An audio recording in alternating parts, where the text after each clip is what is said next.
Okay, we're going to get started in the interest of time. And thank you for coming out. It seems like a lot of people are super busy, and some of you have already been here for the phone conversation, so thanks for that. We understood that you wanted to hear a little bit about finding balance, which makes a lot of sense. This ninth grade year is not an easy one. And I'm Susan Bliss. I am the Student Support Coordinator for the district, so I have the great privilege, I would say, of working with this dream team. This is our mental health team, along with our speaker, you can wave, Tracy Masella, who's going to be talking to you a little bit more about finding balance. And we have a number of new members of our mental health team, and we're just thrilled because they are really exceptional. So I'm so glad you have this opportunity to meet them. And why don't you just introduce yourselves, starting with Casey on down, and we'll go. Hi, I'm Casey Gormley, school social worker. Hi there, I'm Randy Kubik, school social worker. Hi, Samantha Galliano, school psychologist. It was off before. Eileen Donnellan, school social worker. Good morning, Lori Muskello, school psychologist. So, as I said, they are just incredible resources, so I hope everybody feels free to reach out to them for questions, for anything at all.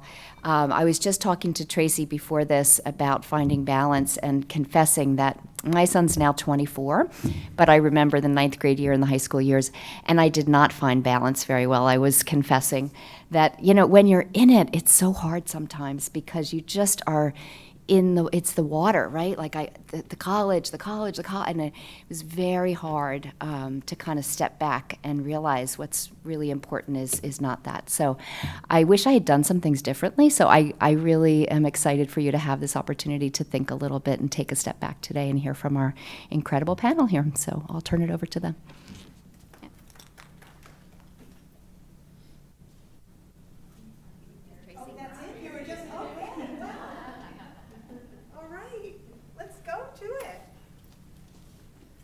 Okay. Yes, welcome everybody for coming out in the cold. Yesterday, I understand yesterday was the most sick days of any day of the year, day after Super Bowl. It's like and I woke up to probably 4 or 5 texts from clients who weren't even like calling out sick. They were just like, can we reschedule? It was just I was thinking about that when we talked about finding the balance, right? There's all these things that can so easily put us off, right? Something as small as the Super Bowl, maybe not so small if you're a Pats fan, but okay, let's start. I thought I'd start by just giving you a quick overview in layman's terms about the human brain, and everybody's brain works the same in terms of the basic function. So there's 2 parts of the brain that are important when we think about emotion regulation. And the first is the amygdala. There's a pointer here. Let's see if we can find it. No. Okay. So down here in our, right near the base of our brain is the limbic system, and the part that we focus on is the amygdala. Have any of you heard of the amygdala before? The caveman brain, the reptile brain. This is the part of our brain that's been around since the beginning of us as a species. And it is fully formed by the time we are very young children. So it does the same thing, the 2-year-old's amygdala does the same thing as the 82-year-old's amygdala. And the job of the amygdala is to keep us alive. And it does that in 2 ways. It's constantly scanning the environment, both internal and external, for anything that might be life-threatening or dangerous, and anything that might be pleasurable. Okay, because we need both to stay alive. We need to stay out of danger, and we need to have pleasure in order to survive. So it's constantly scanning the environment for anything that might be in one of those 2 categories. When it senses something, when it detects something that might be pleasurable or dangerous, it sends signals to other parts of our body. So the brain is just another organ in our body, and it communicates with other organs like our heart, our liver, our kidneys, our pulmonary system, our nervous system. They're all in communication. And we call them feelings because we actually feel something physiologically when the amygdala is triggered. So what are some of the ways that we get triggered that something's going on? What are some of the physiological things that happen when we feel something? Sweat, right? Our temperature changes. We can either start to sweat or we can shiver, right? What else? Heart rate. That's a big one.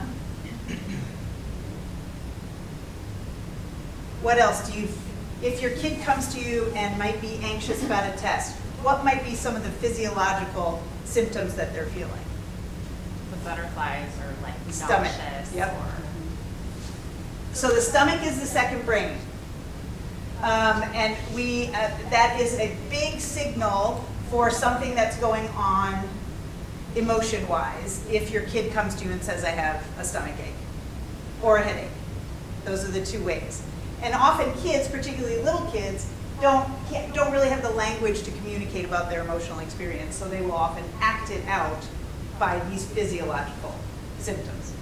Right, so our heart rate goes up, our temperature changes, our muscles, we might get stiff or we might get very jumpy. All of these things are the way that the amygdala says there's something happening that you need to pay attention to. Now, what happens as we evolved as a species is that this part of our brain, the prefrontal cortex, started to develop. And we now shift away from the amygdala into our thinking brain, and that's where our logic, reason, executive function, that's sort of the CEO of the brain. And that part of the brain wants to take over, okay? We have become, as a species, less tolerant of our emotional experience. We would rather think through things using our prefrontal cortex, okay? Now this is a little bit of a problem for children, adolescents, even young adults, because the prefrontal cortex is not fully developed until the age of 25. Okay, and that's for everyone. That's not just boys, it's girls and boys. So we're tasking this prefrontal cortex with some things that it may not be able to manage. And if you think about it, and we'll talk about this later, I'm jumping ahead a little bit, but when you think about it, if you're faced with an emotional decision as a young kid, a 9th grader, are you going to rely on the part of your brain that you know functions completely, fully operationally, which is the amygdala? Or are you going to rely on this part of your brain, which is like kind of a little bit wonky because it's not fully functioning? You're going to rely on your amygdala. That's why teens, 9th graders, which are right on the cusp of moving from young adolescence into older adolescence, often seem to be making these really impulsive emotional decisions. They are. They're relying on the part of the brain that they know works. Okay? Any questions about that?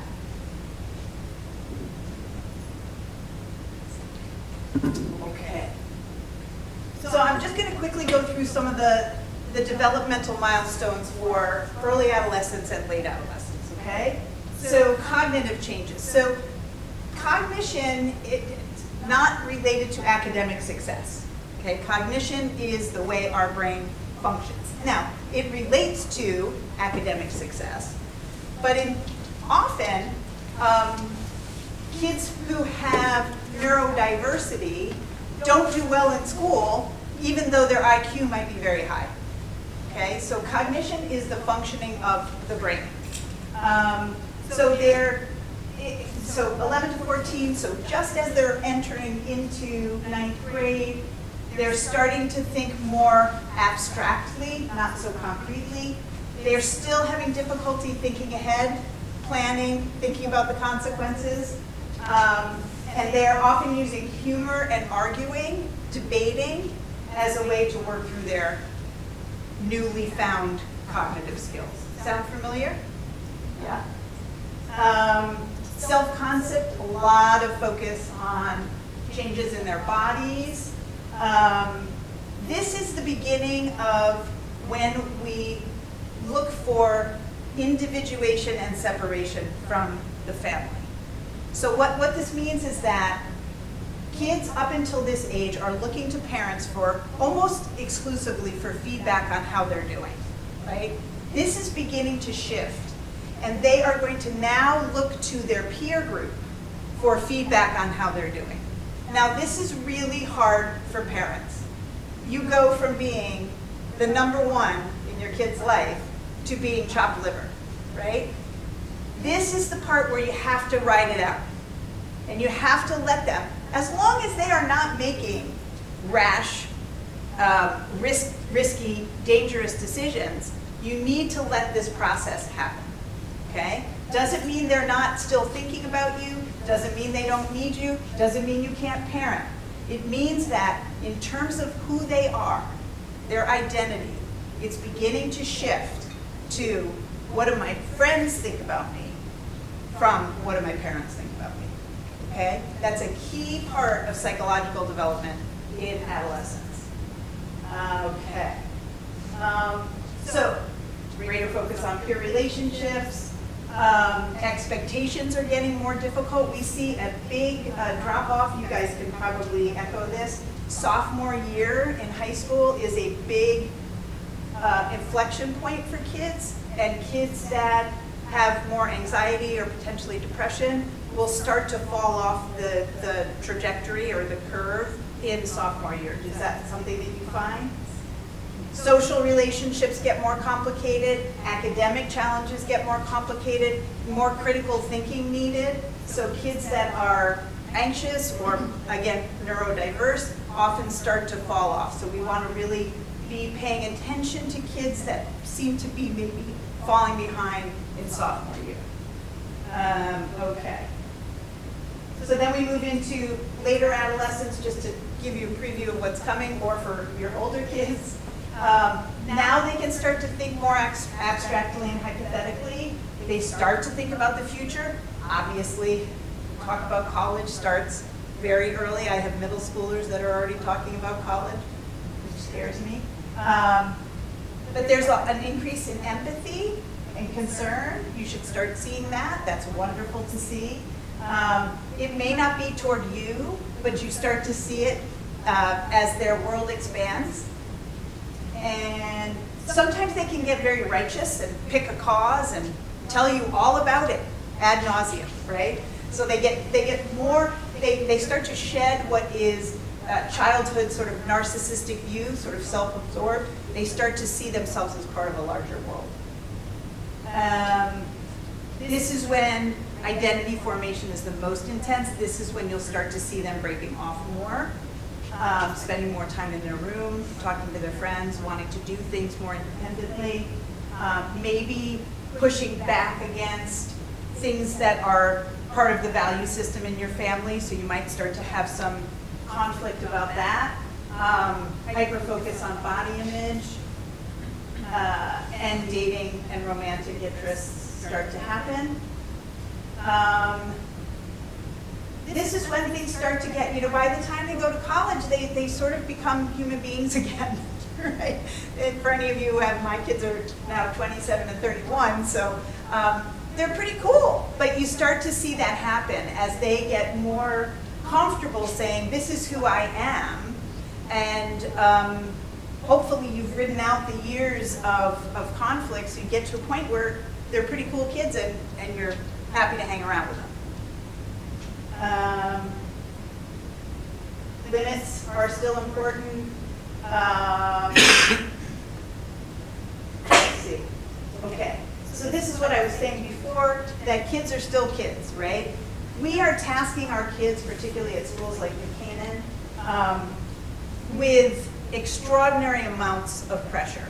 AP classes are common now. That was not the case 10 years ago, 15 years ago. This is tasking them with executive function level, often above their pay grade. And it puts an immense amount of pressure on them. So we have to allow for them to be able to express themselves and often act out their emotions, right? they're capable of making rational decisions, but will often default to an emotional decision, again, because they know their amygdala is fully functioning. And they rely more on their feelings than on thinking through. So when your kid is in distress, comes to you, what do you immediately want to do? Fix it. Problem solve, right? So you've moved away from your feeling brain because it makes us anxious when our kid comes to us and is in distress. We move out of that very quickly into this part of our brain, and we want to plan, we want to organize, we want to fix, we want to rescue, right? Well, what did you do? Who did you call? What do you, and the kid's like, what? They just need you first to hear what's going on in their life, okay? And our job as parents is to just sit with that distress until we know that if there's problem solving to be done, we can do it collaboratively with them. That is the skill that we want to teach them. We want to teach them to be able to manage their own distress, even if we're not around. This is key. So we have to lean into a little bit them feeling distress and discomfort, okay? When we reach in too fast to problem solve and we sort of take over, we're giving them the message that they can't handle things on their own. That's a terrible message to give our kids. Because in most cases, they can.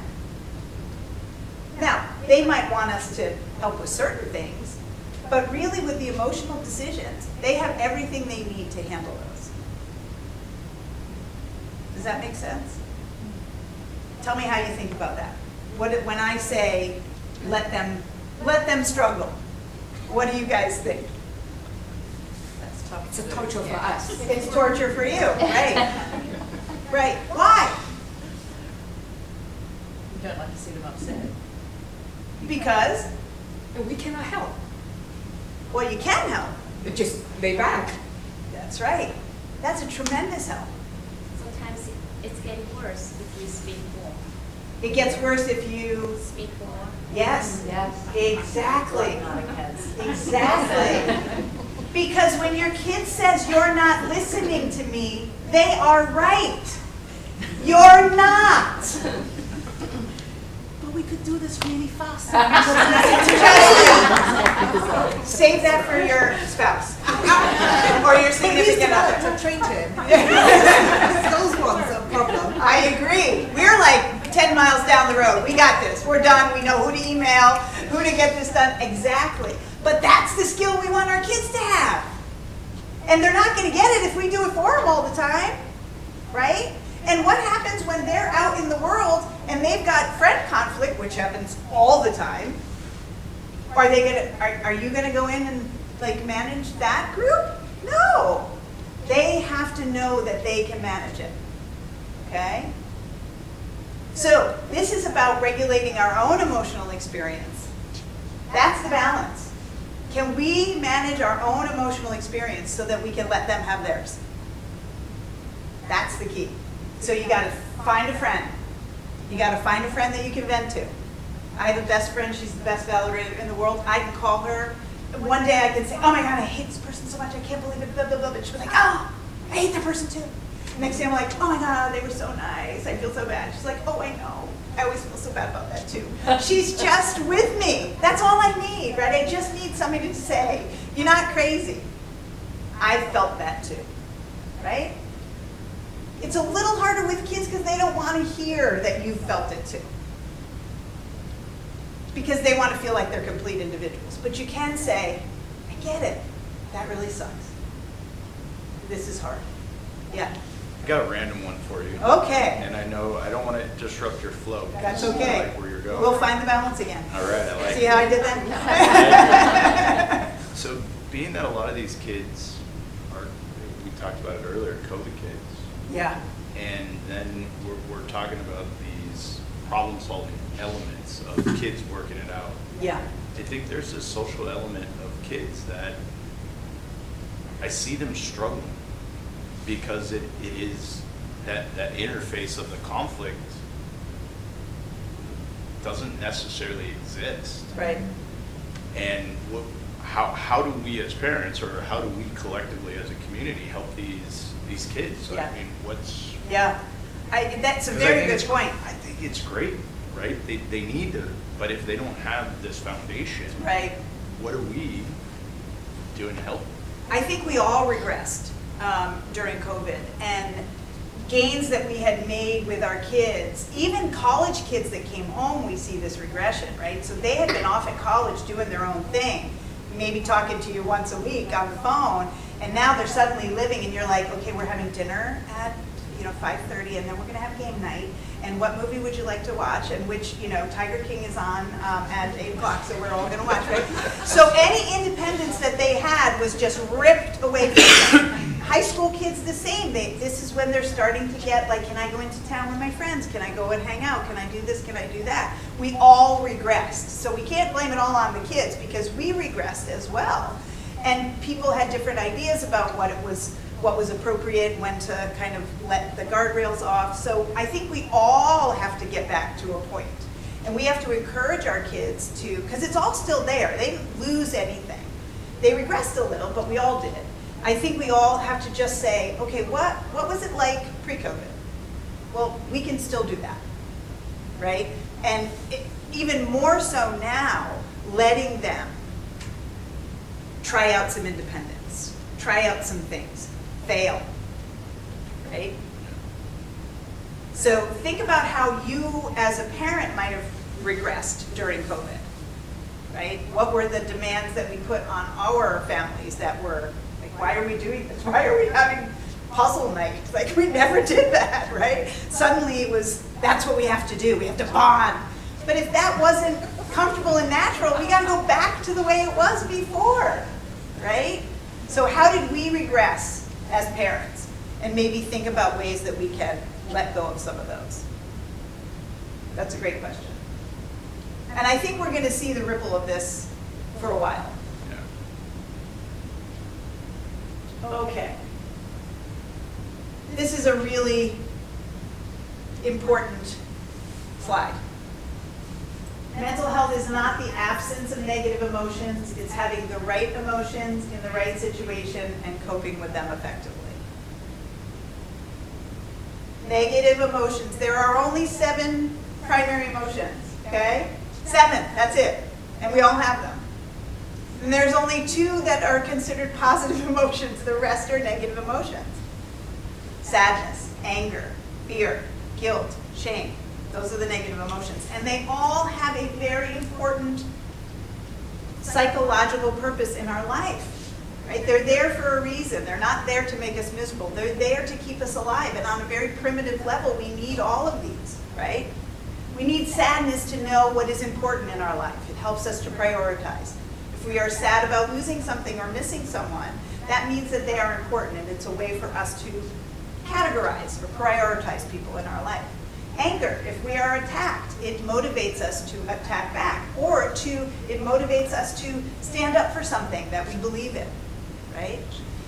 Guilt and shame are very important. They keep us within sort of a, moral structure as part of a tribe. And think about it very primitively, if we're ousted from the tribe, we are much more likely chance of not surviving. So guilt and shame keep us operating within the framework of whatever tribe that is, whether that's family, school, church, country, community, okay? So all of these negative emotions are super necessary. And if we say, don't feel that, we're losing a huge part of our communication system that's necessary for us to navigate our world. So we never want to say there are no bad emotions or good emotions. There are positive and negative ones, but they are all to be managed.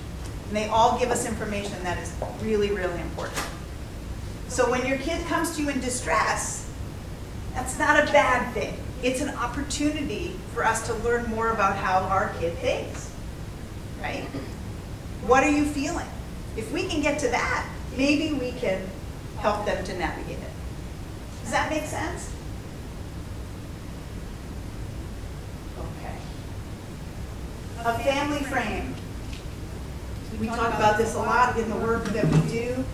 The family frame is basically thinking about your family as an organization that has a mission statement, that has rules, regulations, policies, and procedures that everybody is following, and also very distinct roles. And sticking to those roles, right? You don't want your HR person doing the IT work. You don't want your IT person going out and doing sales. We all have roles in our family, and it's really important that we keep those roles distinct and consistent, okay? Rules are based on safety concerns, okay? And those are non-negotiable. Expectations are things that we would like to see happen. And expectations are based on rewards. If you meet the expectation, you will get this reward. If you don't, it doesn't matter. The family keeps functioning. It just means that you don't get the reward. Rules, there are consequences if you break them. And those are known, and everybody agrees on them, so that you're not having the discussion about the consequences in the middle when they just came home and they have broken the rule. That's usually not a great time to start thinking about consequences. Okay, because emotions are very high. So what would be an example of a rule? What's an appropriate rule for a 9th grader? You guys can chime in as well. What's a safety concern for a 9th grader? I think in our house, it's drinking and smoking or vaping. Right, right. Those are non-negotiable, right? Doesn't mean the kid's not going to experiment. Just means that they are non-negotiable in terms of safety concerns, right? There's no arguing that. There's no finding that they could bring forth that would dismiss that as a safety concern, right? So you have the rule and you have the consequence if they break the rule. Don't be shocked when they break the rule. That's their job. Our job is to keep the frame, right? This is a safety concern, it's non-negotiable, here's the consequence. It's not a discussion, okay? But their testing the boundaries and the frame is an important part of their individuation and independence, okay? That's a great, those are safety concerns. Driving, when they start driving, those are safety concerns. Even some, I know you guys just had there was just a talk about phone or internet use. Even some internet use could be considered a safety concern. It's a little squishier, but you want to make sure that they're not doing things with the internet that you don't want them doing, okay? But that's kind of it. Those are the rules, and those are the consequences, and you'll figure out the consequences. Now, what's an expectation? What's the difference between a rule and an expectation? What would be an appropriate expectation or? Chores. Thank you. Yes. Every kid should have chores. Every kid.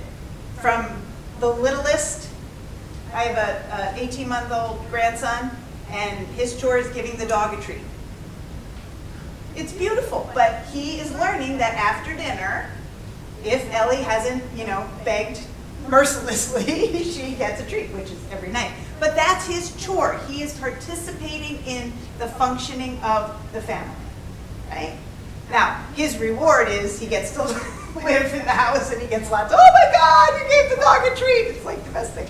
But as he grows up, his chores will increase as is age appropriate. It is, I think we really miss an opportunity in communities like New Canaan by saying, oh my God, my kid's so busy. They don't have any time. Well, you're busy, and somehow you find the time. It is imperative that they have chores, right? Now, you want to make the chores. Well, I have a question for you, Yeah. because I'm curious. Where do you put sleep? Expectation or rule? That's a tricky one. I mean, if it is, I guess I would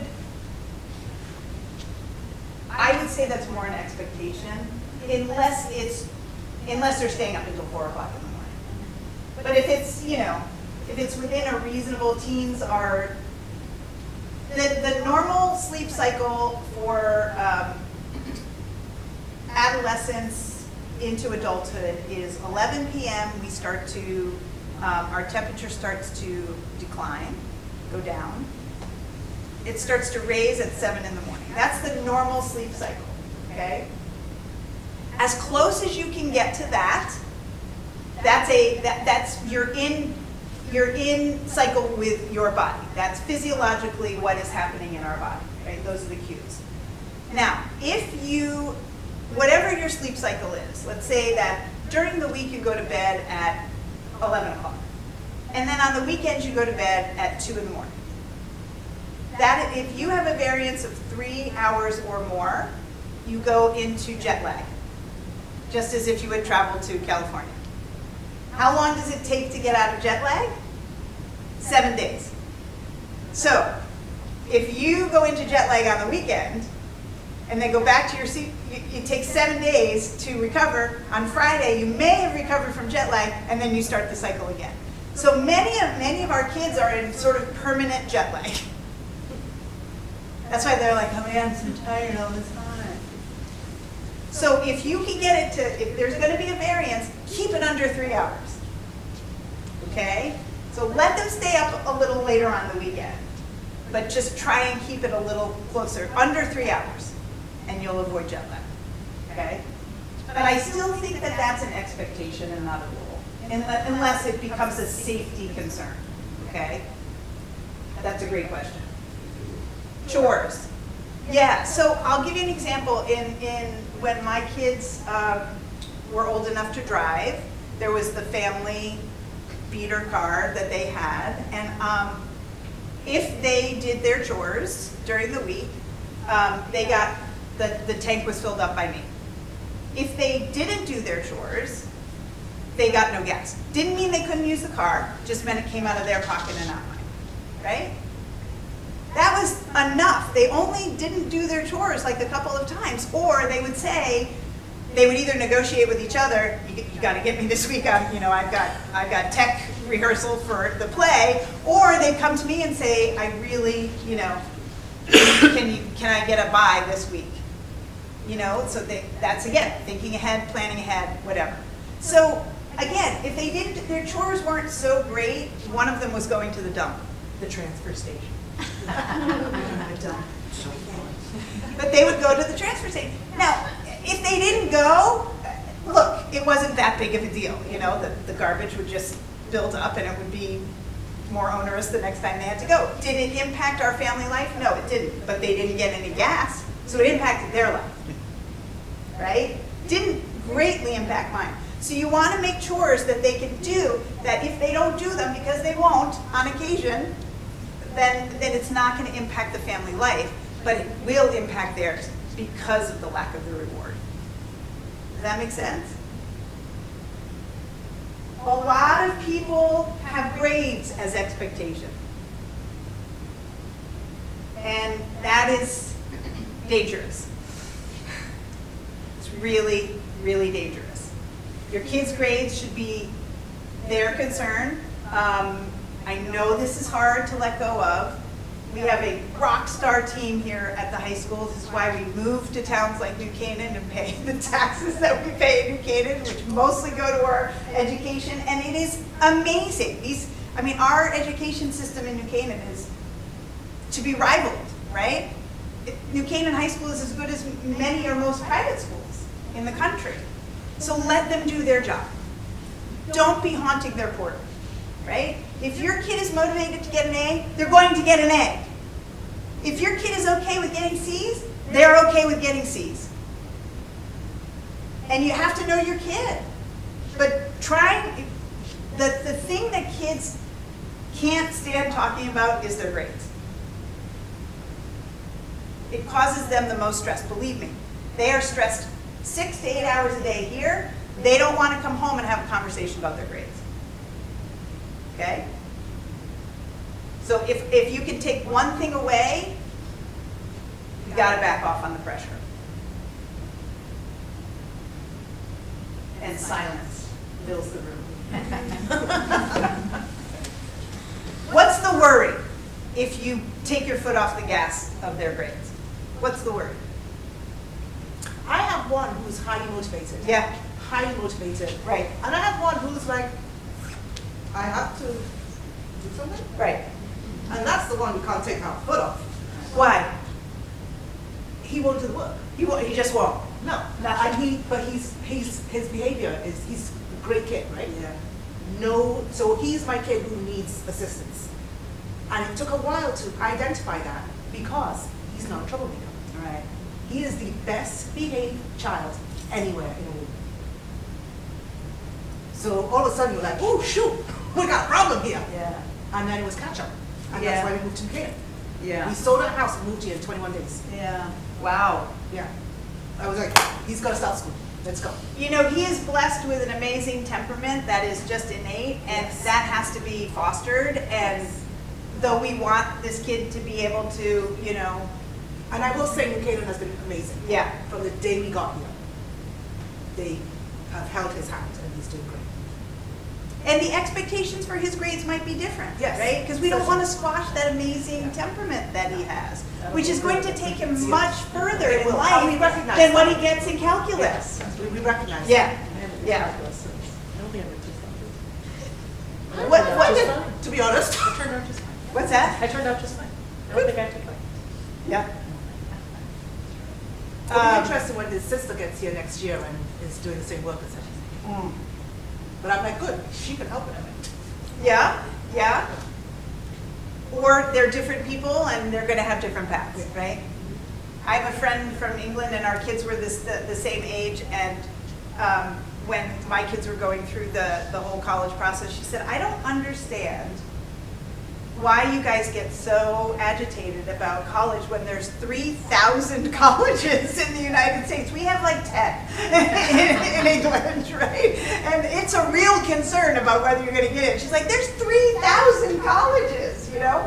But we get caught up in that. What else? What's the other concern about? Because this is as you enter high school and you're starting to think ahead, and there's a lot of talk about college and varsity sports and AP classes. What's the fear of not micromanaging your kids' academics? You don't want them to have regrets. You don't want them to have regrets, Like you're saying, they don't have fully functioning, right? looking forward consequences. So I feel like I'm kind of there to be like, it's fine. Like you're saying, all the kids are different, do the best you can. Mhm. But at the same point, if they're not doing the best they can, are they going to have a regret down the road that I can see that they can't yet? Right. What happens if they have a regret? They have to live with it, I suppose. Yep. What's the best teacher? Regret. I know, yeah, some of my best decisions are based on regret, right? But so we can't, you know, it's tricky. That's one of those life lessons that we have to let happen, and we'll stick with them a lot longer than us telling them maybe you should take this class or maybe you should get a tutor here. Because what's more important is figuring out what their goal is. And then you can tie everything to the goal.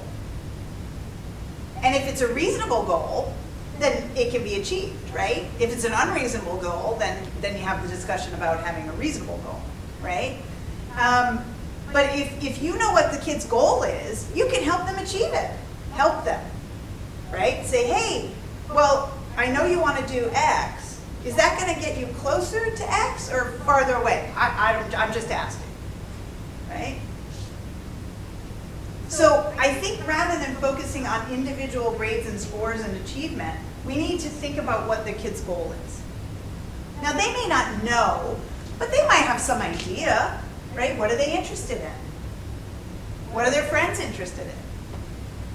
What kind of music do they listen to? What kind of shows do they watch, right? What is your kid's goal? We can shepherd that, but the getting involved in the day-to-day minutia, that's really their job and their job. Does that make sense? So zooming out and seeing the bigger picture, which might include regret. It probably will, if they're human. Okay, I just wanted to introduce these three concepts that we use in the work that we do with families, and it's kind of a way to measure how a family is functioning. And the first is cohesion. How cohesive is your family? And we like to say that that's like having skin in the game. How invested are the family members in your family in the family? And if they're not, why might that not be?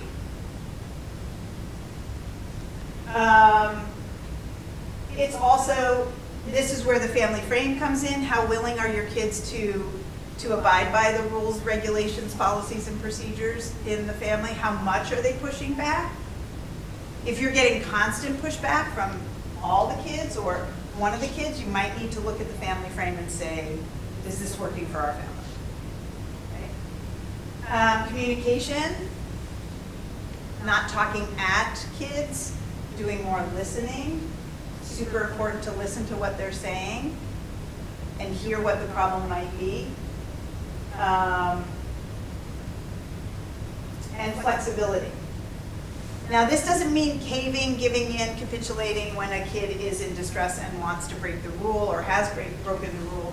This is about, do we create an environment where mistakes can be made and we can ride that out? And that we can look at our kids in different ways and we can see them as individuals, that they might not all follow the same path or have the same temperaments or characteristics. Okay? Yeah, this just talks about the pressure that we're putting on our kids.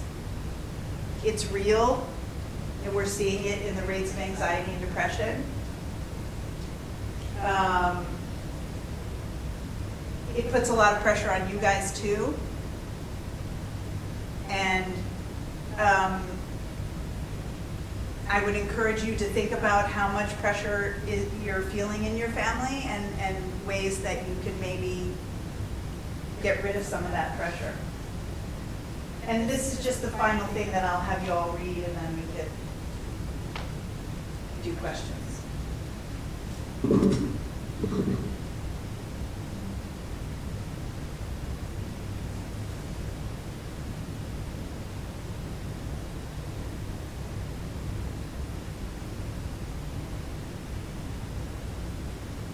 It's really hard to teach empathy.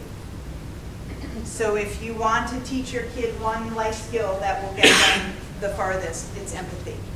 It's the ability to understand how somebody else might be feeling in a moment.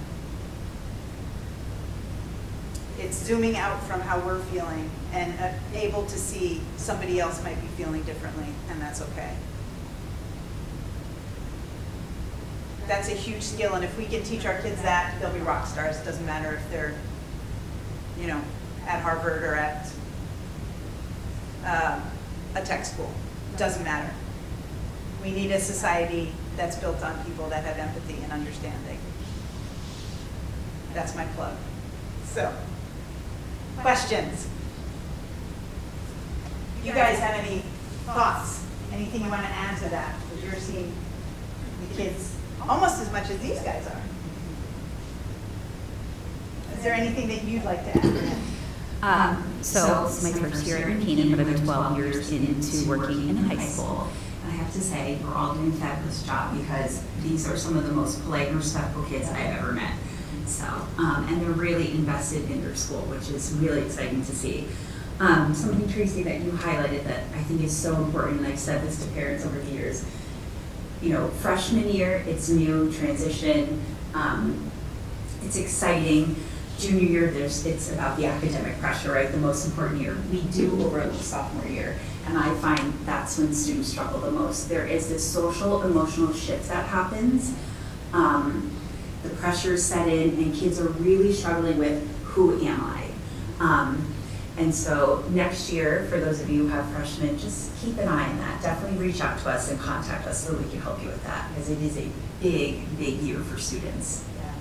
That's great. I'm glad you highlighted that. Yeah, and again, it's really important. The foundation that you build this year, as you're all learning, I mean, if you're new to the high school, you're learning, they're learning where the bathrooms are and all of that. this is the foundation year so that you can ride the hurdle of sophomore and junior year better, right? So getting some practices in place, maybe not figuring out a way to maybe have a weekly check-in rather than checking in every day about grades. Looking to see how your kid is managing the workload, all of those things. This is the foundation year that you can set so that you can ride out sophomore and junior year a little easier. Yeah, and contacting these guys, they're amazing. Yeah. What else? Anybody else? Yeah. I think as a mom of a junior, sorry. who has seen kind of the gradual changes from freshman year to sophomore year to junior year, Yeah. I think one of the best things that somebody advised me one time was when something's happened, especially as a social worker, because we jump into fix, is when your child is dysregulated or having a difficult time, or there's a problem at hand, to ask, do you want my advice and help, or do you want me just to listen? And that has worked like magic. Yeah. Because I think, we do, and we jump in because we know better, and I think that, Well, we think we know better. we think we know better.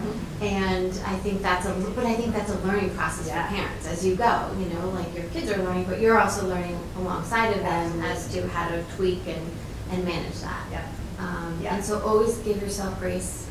That's my one piece of advice for parents. You're not going to always get it right, and that's okay.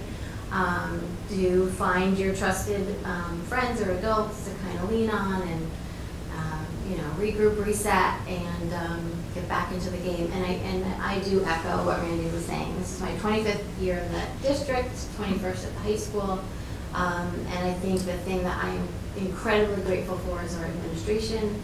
And our teachers, they care about kids. I mean, that is the bottom line, is they are just as invested in their growth and their interests as you are as their parents. And navigating through those things, because it's not always perfect, but having those open communication and giving people the benefit of the doubt. That's one of Mr. Egan's big things, is when in doubt, give them the benefit. Right.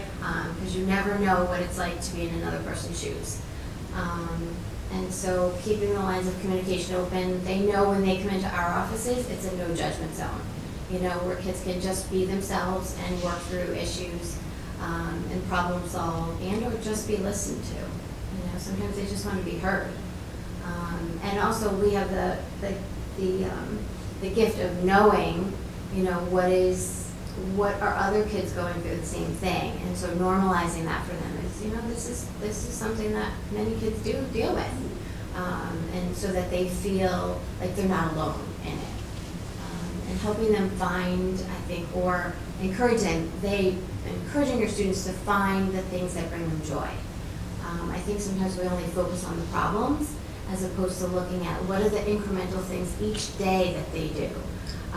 That whether it's just getting up in the morning, getting to school when you didn't want to, or kind of making peace at home with your brother or sister when you really just wanted to strangle them. Those little things that happen each day, I think we try to really help them focus on that, because all of those little things that you do each day really can create a general sense of happiness and joy, and like you're contributing to the world.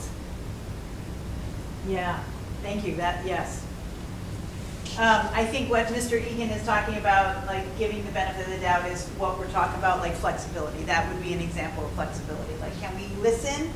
Can we not rush in to judge? Can we manage this conversation without it turning into a conflict? So, yeah.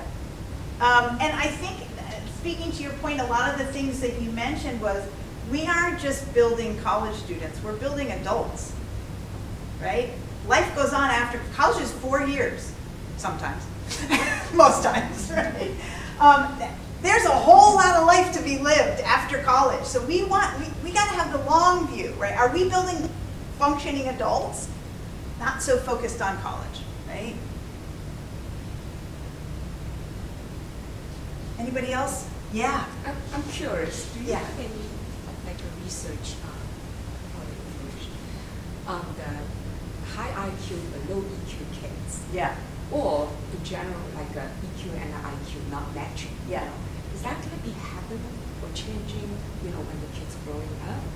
Or, well, honestly, as a parent, I would rather have a sweet, I mean, you know, self-instruction follower rather than, not that I'm strong-minded, Yeah, you know. yeah. But is there any like a research on that? How That's a good question. I don't know of any particular research, but I do know that what happens with kids that are very, very cognitively capable, they are more uncomfortable with their emotional, the emotional part of their life. They defer to their prefrontal cortex because it's they're retarded, partially retarded on the prefrontal cortex. Yeah, so, and it's also, there are neurodiversities that lead to kids that don't have empathy. So that would be something to look at. There's, you know, we have to teach emotional intelligence. I think some kids are born with their temperament that they just are more sweet-natured and more flexible. But a lot of times we have to teach EQ. And we do that by modeling. So what are we talking about with the kids? Are we talking about, you know, how they're getting on with their friends or how they feel about a character in a TV show that they're watching? Or are we talking to them only about their grades, right?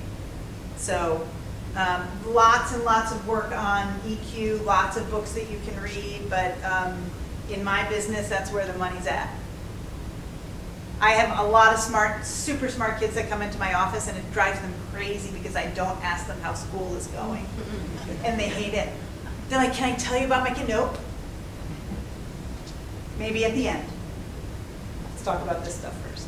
So I over-index on emotional intelligence. I'm not saying you can't talk to your kids about that, but really we underplay it so much as a skill, and it's really something that needs to be nurtured, so. Challenge for us. Yes, yeah. All right, well, thank you guys for coming and good luck. And if you need anything, these guys are here, and there's lots of good professionals in our area. So if you do think that something might be outside of the realm of sort of normal teenage behavior, don't hesitate to contact a professional and say, hey, just wanted to check this out. I'd like to thank you.